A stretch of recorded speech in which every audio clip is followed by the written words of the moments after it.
22 minutes past the hour now. Eat your peas, no dessert. Burgers, fries, Coke, sure, but it's going to cost you.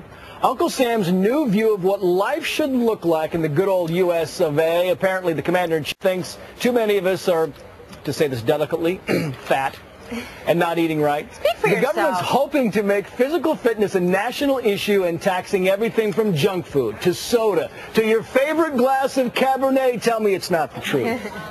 Joining us now is Ken Thorpe, a professor at Emory School of Public Health, and Mike Tanner. He's a senior fellow at Cato. And Ken, you think the government should be able to tell us what we should eat, and if we eat it, we should pay the tax?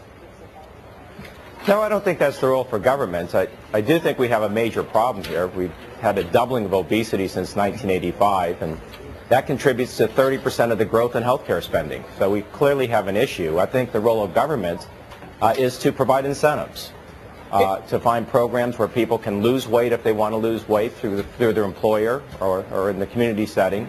But that's the whole problem, Mike Tanner. They're not finding incentives here. I mean, incentives would be fine. That's like saying, you know, here's the bottom line. Well, you get car insurance. If you get tickets, right? If you get tickets and you have a drunk driving arrest, your car insurance rates go up. But here, they want to penalize everybody across the board. If somebody works out and is fit, if he has a hamburger, he has to pay for the guy who's 45 pounds overweight, right? Well, you're absolutely right, and we should look at government policies now that prevent those type of incentives. They're talking about a health care reform bill right now on Congress that would, for example, prohibit insurance companies from charging more to people who aren't healthy, to people who smoke or are obese. They couldn't be charged for that.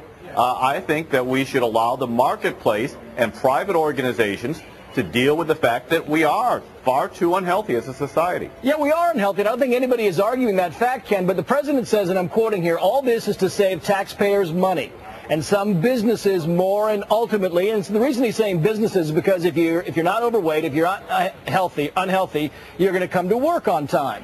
The question that we have, he goes on to say, it'll make America healthier and happier. Can you really legislate health and happiness?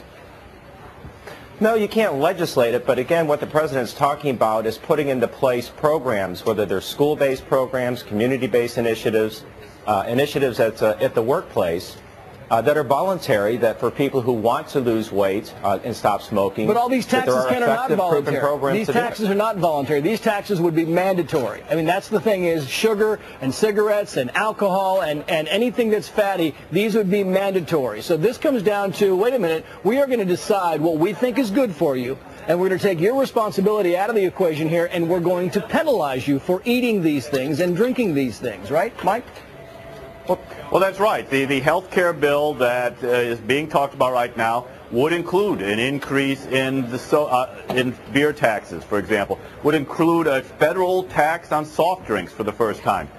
These are federal actions that are getting in the way of individual choice and simply going to hit the middle class particularly hard. And Ken, I mean, the truth is, look, if you smoke cigarettes all day and you eat Cheetos all day, do you really need the government to tell you, by the way, that's probably not very good for you?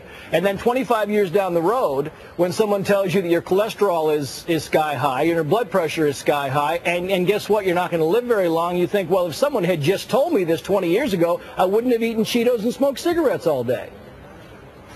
Well, you know, go back to the 1960s. We didn't know the link between smoking and cancer, and the government finally told us that there was a strong link. And look, yeah, we do tax those cigarettes and have for many years. It's one of the main reasons why smoking rates have gone from the 40% range down to the 20% range, and at the same time, we've had a dramatic reduction in cardiovascular mortality. So, you know, taxing things like cigarettes, where we know there's a clear link between smoking and cancer, makes a lot of sense. It makes sense to let people know, but do you think people know that a Big Mac and fries and a Coke is not good for you, Mike? I mean, people kind of get that, right? Well, that's right. I think they do, and I think some people make the decision that they're going to eat it anyways.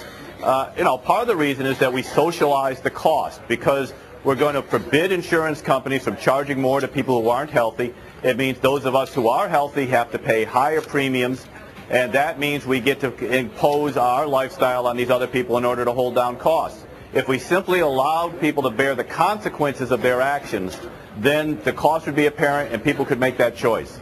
Mike Tanner, Ken Thorpe, gentlemen, thank you both. Thank you.